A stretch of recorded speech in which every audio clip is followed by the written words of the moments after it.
جمال الوجود بذكر الإله وتصفو الحياة. نحمده ونصلي ونسلم على رسوله الكريم. أما بعد فأعوذ بالله من الشيطان الرجيم. بسم الله الرحمن الرحيم. وعد الله الذين آمنوا منكم وعملوا الصالحات ليستخلفنهم في الأرض كما استخلف الذين من قبلهم وَلَيُمَكِّنَنَّ لَهُمْ دِينَهُمُ الَّذِي ارْتَضَىٰ لَهُمْ وَلَيُبَدِّلَنَّهُمْ مِنْ بَعْدِ خَوْفِهِمْ أَمْنًا. وقال النبي صلى الله عليه وسلم: الخلافة بعدي في أمتي 30 سنة. سبحان ربك رب العزة عما يصفون وسلام على المرسلين والحمد لله رب العالمين. انتہائی واجب الاحترام، قابل صد تکریم و تعظیم معزز سامعین کرام، آج کی گفتگو خلافت راشدہ اور خلفائے راشدین اہل سنت والجماعت کی دو معروف اصطلاحات کے بارے میں ہوگی۔ خلافت راشدہ اور خلفائے راشدین دو الگ الگ باتیں اور اصطلاحات ہیں۔ ان دونوں کے مصداق اور مراد میں کچھ فرق ہے، اور وہ یہ ہے، خلافت راشدہ کہتے ہیں جناب نبی کریم صلی اللہ علیہ وسلم کی وفات کے بعد 30 سالہ دور کو، جس میں حضرت ابوبکر صدیق، حضرت عمر فاروق، حضرت عثمان غنی، حضرت علی المرتضیٰ اور حضرت حسن رضی اللہ تعالی عنہم اجمعین کا زمانہ خلافت آتا ہے۔ خلفائے اربعہ اور حضرت حسن رضی اللہ تعالی عنہ کی خلافت کا زمانہ جب ملایا جائے تو یہ 30 سال بنتا ہے۔ اسی 30 سالہ زمانہ خلافت کو خلافت راشدہ کہا جاتا ہے۔ خلافت علی منہاج النبوہ بھی اسے ہی کہا جاتا ہے۔ رہی دوسری اصطلاح خلفائے راشدین کی، خلفائے راشدین اہل سنت والجماعت کے نزدیک اصطلاحی طور پر جناب نبی کریم صلی اللہ علیہ وسلم کے 4 خلفاء کہلاتے ہیں، جن میں سب سے پہلے حضرت ابوبکر صدیق رضی اللہ تعالی عنہ ہیں، پھر حضرت عمر فاروق، پھر حضرت عثمان، پھر حضرت علی رضی اللہ تعالی عنہم اجمعین۔ یہ 4 خلفاء خلفائے راشدین کہلاتے ہیں۔ حضرت حسن رضی اللہ تعالی عنہ کا شمار خلفائے راشدین میں نہیں ہوتا، البتہ ان کی خلافت کا جو 6 مہینے کا دور ہے وہ خلافت راشدہ میں شمار کیا جاتا ہے۔ اس پر ایک سوال پیدا ہوگا، جب حضرت حسن رضی اللہ تعالی عنہ کی خلافت کے 6 مہینے خلافت راشدہ میں شامل اور داخل ہیں، اور ان کے 6 مہینے اگر نکال دیے جائیں تو 30 سال مکمل نہیں ہوتے۔ خلفائے اربعہ کی خلافت کے ادوار ملائے جائیں تو 29.5 سال بنتے ہیں۔ 30 سالہ دور حضرت حسن بن علی رضی اللہ تعالی عنہ کی خلافت کے 6 مہینے ملائے بغیر مکمل نہیں ہوتا، تو جب ان کی خلافت کے 6 مہینے خلافت راشدہ میں شامل اور داخل ہیں تو پھر انہیں خلفائے راشدین میں شمار کیوں نہیں کیا جاتا؟ اور خلافت راشدہ 4 شخصیات پر منحصر کر دی جاتی ہے۔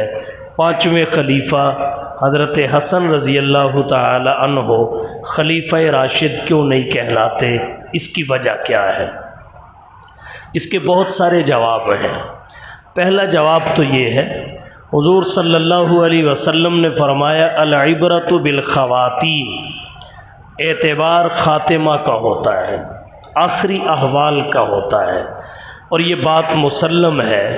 حضرت حسن بن علی رضی اللہ تعالی عنہ کے آخری ایام جو تھے، زندگی کے آخری ایام، ان میں آپ خلیفہ نہیں رہے تھے، آپ خلافت سے دستبردار ہو چکے تھے، اور حضرت حسن بن علی رضی اللہ تعالی عنہ کا خلافت سے دستبردار ہونا ایک مسلمہ حقیقت اور تاریخی سنگ میل ہے، جس نے خلفائے راشدین کے لیے ایک حد فاصل قائم کر دی۔ لہٰذا آپ کے دستبردار ہونے کی وجہ سے آپ سے پہلے وہ 4 خلفاء جن کی وفات خلافت پر ہوئی وہی خلفائے راشدین کہلائیں گے۔ آپ کی خلافت کے 6 مہینے اگرچہ خلافت راشدہ کے دور میں آتے ہیں، مگر آپ کا شمار خلفائے راشدین میں نہیں کیا جاتا۔ دوسرا جواب یہ ہے، خلیفہ راشد وہ ہوتا ہے جس کی خلافت کاملہ ہو، جس کی خلافت تامہ ہو۔ کاملہ اور تامہ خلافت اس خلیفہ کی ہوتی ہے جس کا انتقال اور وفات خلافت پر ہوئی ہو، خلیفہ ہوتے ہوئے وہ دنیا سے رخصت ہوا ہو۔ حضرت حسن بن علی رضی اللہ تعالی عنہ اگرچہ خلیفہ بنے، مگر ان کا انتقال اور وفات خلافت پر نہیں ہوئی، وہ خلافت سے دستبردار ہو گئے۔ انہوں نے اپنے بھائی حضرت حسین ابن علی رضی اللہ تعالی عنہ کے ساتھ مل کر رجال کشی کی روایت کے مطابق حضرت معاویہ رضی اللہ تعالی عنہ کے ہاتھ پر بیعت کر لی، تو ان کا انتقال اور وفات جب خلافت پر نہیں ہے تو ان کی خلافت کاملہ نہیں ہے۔ جب ان کی خلافت کاملہ نہیں تو وہ خلیفہ راشد نہیں کہلائیں گے، اگرچہ ان کی خلافت کے 6 مہینے خلافت راشدہ میں شامل ہوں گے، مگر اصطلاحاً جو خلفائے راشدین ہیں ان میں حضرت حسن بن علی رضی اللہ تعالی عنہ کا شمار نہیں ہوگا۔ اس بات کو سمجھنے میں یہاں سے بھی مدد ملتی ہے، اللہ کے نبی صلی اللہ علیہ وسلم نے حضرت عثمان بن عفان رضی اللہ تعالی عنہ کے بارے میں فرمایا، مشکات اور ترمذی میں روایت آتی ہے، یا عثمان انہ لعل اللہ یقمصک قمیصا، اے عثمان اللہ تعالیٰ تجھے ایک قمیص پہنائیں گے۔ حدیث کے شارحین نے لکھا ہے، حضور صلی اللہ علیہ وسلم نے جس قمیص کی بشارت دی، پیشین گوئی فرمائی، وہ قمیص عام قمیص نہیں بلکہ قمیص خلافت ہے۔ یا عثمان انہ لعل اللہ یقمصک قمیصا فإن ارادوک علی خلعہ، اگر لوگ اس قمیص کو تجھ سے چھیننا چاہے، اتارنا چاہے، فلا تخلعہ لہم، ان کو یہ قمیص اتار کر نہیں دینی۔ حضرت عثمان بن عفان رضی اللہ تعالی عنہ مختلف مظالم برداشت کرتے ہوئے شہید ہو گئے، مگر انہوں نے قمیص خلافت نہیں اتاری۔ محقق علماء فرماتے ہیں اگر حضرت عثمان بن عفان رضی اللہ تعالی عنہ خلافت کی قمیص اتار دیتے، دست بردار ہو جاتے، تو خلفائے راشدین کی اصطلاح یہ حضرات شیخین تک محدود ہو جاتی، حضرت عثمان بھی خلفائے راشدین میں شمار نہ کیے جاتے، اس لیے کہ وہ دست بردار ہو چکے ہوتے، ان کی وفات اور انتقال خلافت پہ نہ ہوتا تو حضرت حسن بن علی رضی اللہ تعالی عنہ کا معاملہ بالکل ایسا ہی ہے، جب وہ خلافت سے دست بردار ہو گئے اور وہ اللہ کے نبی کے آخری وقت تک خلیفہ نہیں رہے تو پھر خلفائے راشدین کی اصطلاح آپ سے پہلے خلیفہ حضرت علی المرتضیٰ رضی اللہ تعالی عنہ تک محدود ہو گئی۔ یہاں ایک بات اور عرض کرتا ہوں، حضرت شاہ عبدالعزیز صاحب محدث دہلوی رحمہ اللہ نے اپنی ضخیم کتاب تحفہ اثنا عشریہ میں لکھا ہے کہ حضرت حسن بن علی رضی اللہ تعالی عنہ خلافت سے دست بردار ہوئے۔ اس کی بہت ساری وجوہات میں ایک وجہ یہ بھی ہے، ان کے سامنے اللہ کے رسول صلی اللہ علیہ وسلم کا یہ فرمان تھا، الخلافت بعدی فی امتی 30 سنہ، میرے بعد میری امت میں خلافت 30 سال رہے گی۔ اس سے مراد خلافت کاملہ ہے، خلافت راشدہ ہے، خلافت علی منہاج النبوہ ہے، 30 سال رہے گی۔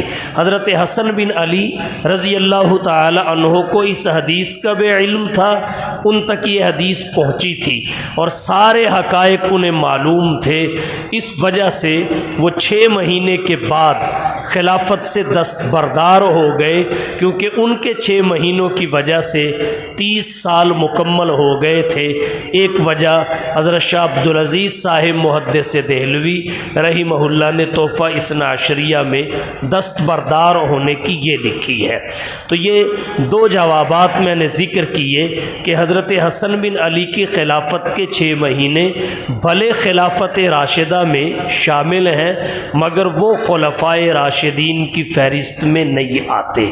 یہاں ایک سوال اور پیدا ہوگا، وہ یہ ہے کہ اگر آپ یہ کہتے ہیں کہ خلیفہ راشد وہ ہوتا ہے جس کا انتقال اور وفات خلافت پر ہوا ہو، تو پھر حضرت معاویہ رضی اللہ تعالی عنہ کی وفات، آپ کا انتقال خلافت پہ ہوا ہے، آپ خلیفہ تھے، خلیفہ ہونے کی حالت میں دنیا سے رخصت ہوئے ہیں، تو پھر حضرت معاویہ رضی اللہ تعالی عنہ خلیفہ راشد ہونے چاہیے، انہیں خلیفہ عادل کہا جاتا ہے۔ اہل سنت والجماعت کے نزدیک خلیفہ راشد نہیں کہا جاتا، اس کی کیا وجہ ہے؟ حالانکہ ان کی وفات تو خلافت پر ہوئی ہے، پھر انہیں خلیفہ راشد کہا جانا چاہیے۔ اس کا جواب یہ ہے کہ جب ایک دفعہ حضرت حسن بن علی رضی اللہ تعالی عنہ خلافت سے دست بردار ہو گئے تو ان کے دست بردار ہونے کے بعد اگر کوئی خلیفہ بن کے خلیفہ ہونے کی حیثیت میں دنیا سے رخصت ہوتا ہے، مسند خلافت پر متمکن ہوتے ہوئے اس کا انتقال اور وفات ہو، تو وہ پہلے والا حکم اس تک نہیں پہنچے گا، دست برداری کے بعد حکم تبدیل ہو جائے گا۔ اس لیے حضرت معاویہ رضی اللہ تعالی عنہ کو اس وجہ سے خلیفہ عادل کہا جاتا ہے۔ باقی صحابہ کرام جتنے بھی ہیں ان کی شخصیات اور ذوات ساری کی ساری راشد ہیں۔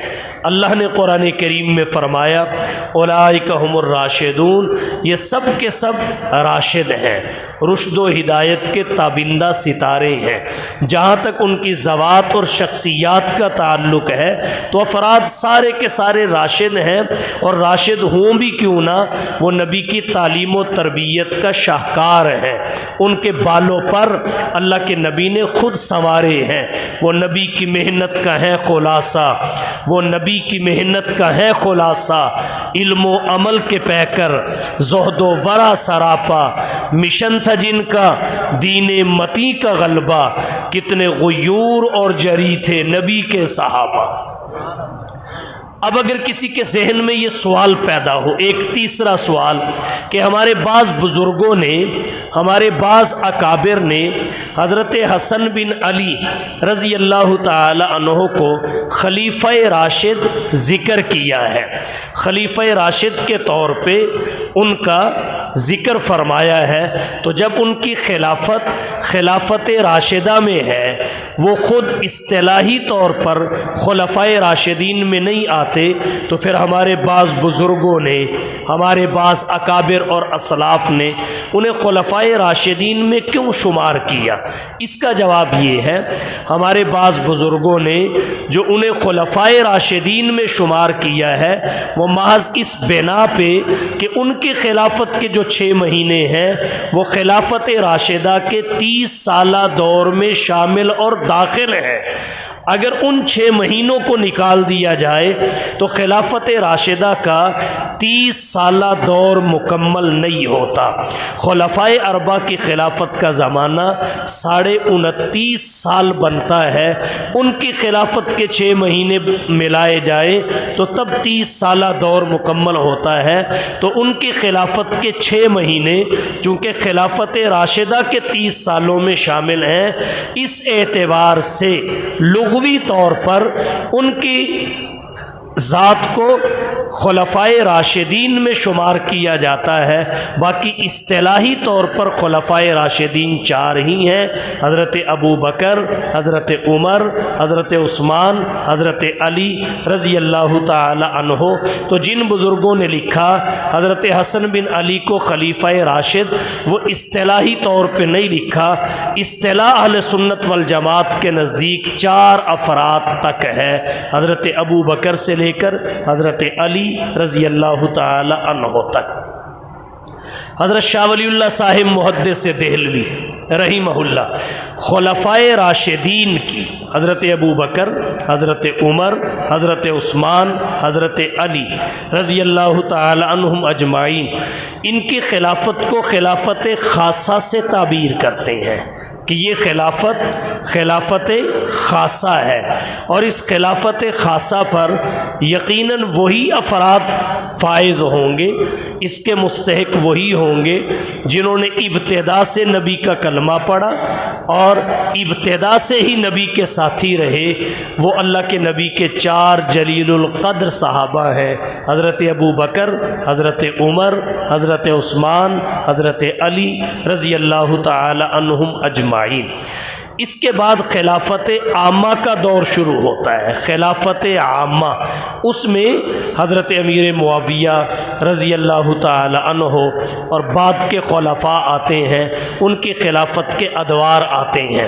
یہاں ایک بات اور عرض کرنا ضروری سمجھتا ہوں، خلافت عامہ میں جو خلافت کے ادوار آتے ہیں، حضرت شاہ صاحب کی اصطلاح کے مطابق وہ ادوار بھی اسلامی خلافت کے ہی ہیں، وہ ادوار اسلامی خلافت سے باہر کے نہیں ہیں، وہ ادوار بھی اسلامی خلافت کے ہیں۔ فرق کیا ہے؟ فرق یہ ہے کہ حضرت ابو بکر صدیق رضی اللہ تعالی عنہ سے لے کر حضرت علی المرتضیٰ رضی اللہ تعالی عنہ تک جو خلفاء ہیں اور ان کی جو خلافت ہے، اس کی بنیاد عظیمت پر تھی۔ ان خلفائے اربعہ کی خلافت کی بنیاد عظیمت پر تھی۔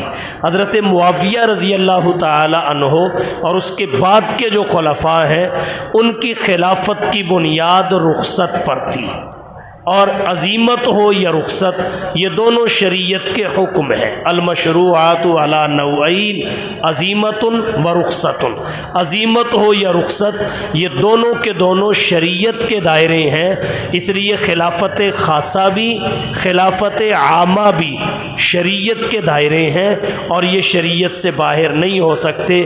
دونوں خلافتیں اسلامی خلافتیں ہیں، خلفائے اربعہ کی بھی، حضرت معاویہ رضی اللہ تعالی عنہ کی بھی، حضرت معاویہ رضی اللہ تعالی عنہ بھی ویسے ہی رہبر اور رہنما ہیں جیسے خلفائے اربع، لیکن اس فرق کے ساتھ کہ خلفائے اربع عظیمت کے نمائندے تھے اور حضرت معاویہ رضی اللہ تعالی عنہ وہ رخصت کے نمائندے تھے۔ رہے ان دونوں کے درمیان حضرت حسن بن علی رضی اللہ تعالی عنہ، وہ خلافت کے ایک دور کو خلافت کے دوسرے دور میں، عظیمت کے دور کو رخصت کے دور میں منتقل کرنے کے لیے پل کا کردار ادا کرنے والی شخصیت تھے۔ انہوں نے پل کا کردار ادا کیا اور اس طرح خلافت ایک دور سے دوسرے دور میں منتقل ہوئی۔ اب اگر آپ کے ذہن میں یہ سوال پیدا ہو کہ ایک دور سے دوسرے دور میں منتقل کرنے کی ضرورت کیوں پیش آئی، وجہ یہ ہے کہ اسلام روز بروز بڑھ رہا تھا، رقبے میں اضافہ ہو رہا تھا، افراد جوک در جوک اسلام میں داخل ہو رہے تھے۔ تو جب روز بروز اسلام بڑھنے لگا تو عالم اسباب میں عظیمت کی بنیاد پر نظام سلطنت کا چلنا مشکل ہو گیا۔ اللہ تعالیٰ نے نظام سلطنت کی بنیاد رخصت پہ ڈال دی اور یہ کام صحابہ کے دور سے شروع کروایا۔ اس لیے حضرت حسن بن علی رضی اللہ تعالی عنہ ذریعہ بنے خلافت کو ایک دور سے دوسرے دور میں منتقل کرنے کا۔ انہوں نے پل کا کردار ادا کیا، خلافت سے دستبردار ہوئے۔ حضرت معاویہ رضی اللہ تعالی عنہ کے ہاتھ پر انہوں نے بیعت کر لی، جو نبی کے خلیفہ ہیں، خلیفہ عادل، وحی کے کاتب ہیں، اور انہیں اور بہت ساری شرافتیں حاصل ہیں۔ مثال کے طور پہ انہیں نبی کی قرابت کا شرف بھی حاصل ہے، انہیں اسلام کا شرف بھی حاصل ہے، انہیں صحابیت کا شرف بھی حاصل ہے، انہیں کتابت وحی کا شرف بھی حاصل ہے، بحری بیڑے کا موجد ہونے کا شرف بھی حاصل ہے، نبی کے دین کے ظاہری غلبہ کو دنیا کے سامنے پیش کرنے کا شرف بھی حاصل ہے۔ تو حضرت معاویہ رضی اللہ تعالی عنہ خلیفہ عادل جو ہیں، ان سے پھر خلافت عامہ کا دور شروع ہوتا ہے۔ یہاں ایک بات اور عرض کرنا چاہوں گا، جب حضرت حسن بن علی رضی اللہ تعالی عنہ خلیفہ راشد اصطلاحی طور پر نہیں ہے، اصطلاحی طور پر خلیفہ راشد نہیں ہیں، چونکہ وہ خلافت سے دستبردار ہو چکے تھے، ان کی خلافت کامل نہ رہی، تو خلیفہ راشد کی اصطلاح حضرت علی رضی اللہ تعالی عنہ پہ آ کے رک گئی۔ تو جب حضرت حسن بن علی خلیفہ راشد نہیں، پانچویں خلیفہ، اگرچہ ان کے 6 مہینے خلافت راشدہ کے 30 سالہ دور میں ہیں، تو حضرت معاویہ تو ان کے بعد آئے ہیں، اس لیے انہیں طریق اولا خلیفہ راشد نہیں کہا جائے گا۔ لغوی طور پر اگرچہ انہیں کہا بھی جائے، لیکن جو اصطلاح ہے اہل سنت والجماعت کی، وہ خلفائے اربعہ تک محدود اور منحصر ہے، اور یہ ایک ایسی حقیقت ہے جس کے بہت سارے دلائل اور شواہد ہیں۔ 4 افراد خلفائے راشدین ہیں، نبی کے 4 یار، جن کی خلافت کی بنیاد عظیمت پر ہے، اس لیے کہ عظیمت کو وہی نبھا سکتے تھے جو ابتدا سے نبی کے ساتھی رہے اور ابتدا سے ہر قسم کی تکلیف میں حضور کے ساتھ شریک رہے، اور انہوں نے نبی کے ساتھ ہجرت بھی کی۔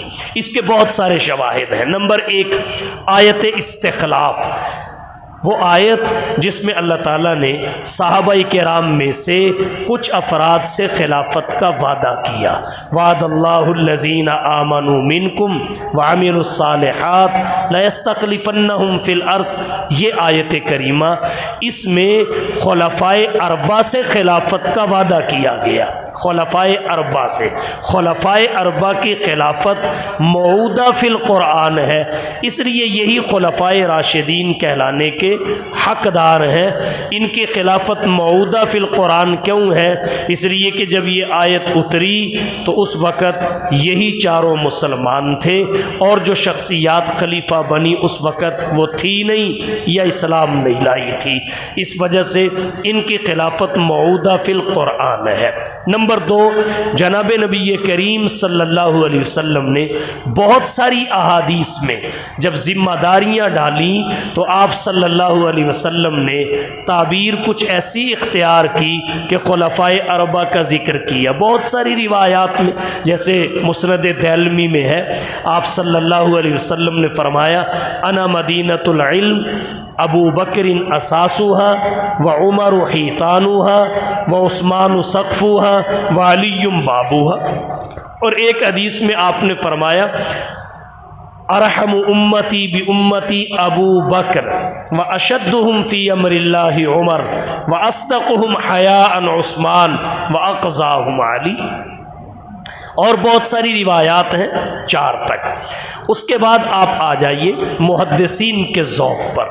محدثین کرام جب مناقب کی روایات لے کر آتے ہیں تو امام بخاری رحمۃ اللہ علیہ کو دیکھ لیں، وہ بخاری میں جب کتاب المناقب لائے تو مسلسل اور ترتیب سے خلفائے اربعہ کا انہوں نے ذکر کیا، ان کے مناقب بیان کیے، پہلے ابو بکر کے، پھر حضرت عمر کے، پھر حضرت عثمان کے، پھر حضرت علی کے۔ اس کے بعد نہ حضرت حسن کو لائے نہ حضرت معاویہ کو، بلکہ جعفر بن ابی طالب کو لے کر آئے۔ امام مسلم رحمۃ اللہ علیہ کی کتاب الفضائل دیکھ لیں، وہ بھی پہلے حضرت ابو بکر کے فضائل کی روایات اور باب، پھر حضرت عمر، پھر حضرت عثمان، پھر حضرت علی، اور اس کے بعد وہ لے کر آئے حضرت سعد بن ابی وقاص، پھر حضرت طلحہ اور زبیر، حضرت حسن اور معاویہ کو نہیں لائے۔ ترمذی کی ابواب المناقب دیکھ لیجئے، اس میں بھی مسلسل اور مرتب طور پر خلفائے اربعہ کا ذکر ہے، پھر حضرت طلحہ و زبیر کا ذکر ہے۔ تو یہاں سے پتہ چلا ان چاروں جانشینوں کی خلافت جو ہے مسلسل بھی ہے اور نبوت سے بلا فصل بھی ہے، نبوت سے بلا فصل بھی ہے۔ اور پھر ایک شہادت اور آپ دیکھ لیں، سید الفقہاء، امام الائمہ، سراج الامہ، تلمیذ الصحابہ، امام سواد اعظم، حضرت امام اعظم ابو حنیفہ رحمہ اللہ، جب اہل سنت والجماعت کی علامات کو ذکر کرتے ہیں تو انہوں نے بھی تعبیر یہی اختیار کی کہ خلفائے اربعہ کو اہل سنت والجماعت کی علامات میں لے کے آئے 2 حیثیتوں سے۔ کس طرح؟ آپ نے فرمایا من علامات اہل سنت والجماعت، اہل سنت والجماعت کی علامات میں تفضیل الشیخین، حضرات شیخین کریمین یعنی حضرت ابو بکر و عمر کی تفضیل، افضلیت کا قائل ہونا ہے۔ حضرات شیخین کی جو افضلیت ہے یہ قطعی ہے، اجماعی ہے، اور یہ جیسے قطعی اور اجماعی ہے، آگے اس کا نقل بھی تواتر کے ساتھ ہوا ہے۔ حضرت ابو بکر و عمر کی تفضیل، افضلیت کا قائل ہونا۔ اس کے بعد فرمایا وَمَحَبَّةُ الْخَطَانَيْن، آپ کے 2 دامادوں سے محبت رکھنا، وہ حضرت عثمان اور حضرت علی المرتضیٰ رضی اللہ تعالی عنہ ہیں۔ ان سے محبت کی بات امام صاحب نے اس لیے فرمائی کہ ان کے ادوار خلافت میں مسلمانوں میں باہمی اختلافات شروع ہو گئے تھے۔ ان اختلافات کی وجہ سے دل میں کدورت نہیں آنی چاہیے بلکہ ان کی محبت مستحکم ہونی چاہیے۔ تو شیخین کی افضلیت کا قائل ہونا اور نبی کے 2 دامادوں حضرت عثمان اور حضرت علی رضی اللہ تعالی عنہ سے دل و جان کے ساتھ محبت کرنا، یہ سنی کی پہچان ہے، اور جس میں یہ 2 چیزیں پائی جائیں اسے اہل سنت والجماعت کہا جاتا ہے۔ تو یہ 2 اصطلاحات تھی جن کی میں نے وضاحت کی کہ خلافت راشدہ حضور صلی اللہ علیہ وسلم کے بعد کا 30 سالہ دور ہے، جس میں حضرت حسن بن علی کی خلافت کے 6 مہینے بھی شامل ہے، اور حضور نے اس کی پیشین گوئی کی۔ مسند ابو یعلا، ترمذی اور دیگر کتابوں میں روایت ہے الخلافت بعدی فی امتی 30 سنہ، ثانہ اور خلفائے راشدین اہل سنت والجماعت کے نزدیک خلفائے اربع ہے، جنہیں چار یار بھی کہتے ہیں، حضرت ابو بکر، حضرت عمر، حضرت عثمان، حضرت علی رضی اللہ تعالی عنہم اجمعین۔ باقی ان کے فضائل میں اگر جائیں تو یہ ایک طویل بحث ہے، پھر کبھی موقع ملا تو اس پر انشاءاللہ تفصیلی گفتگو ہوگی۔ اللہ تعالی ہم سب کو اہل سنت والجماعت کے عقائد پر استقامت عطا فرمائے اور ہمارا انہی عقائد پر خاتمہ ہو۔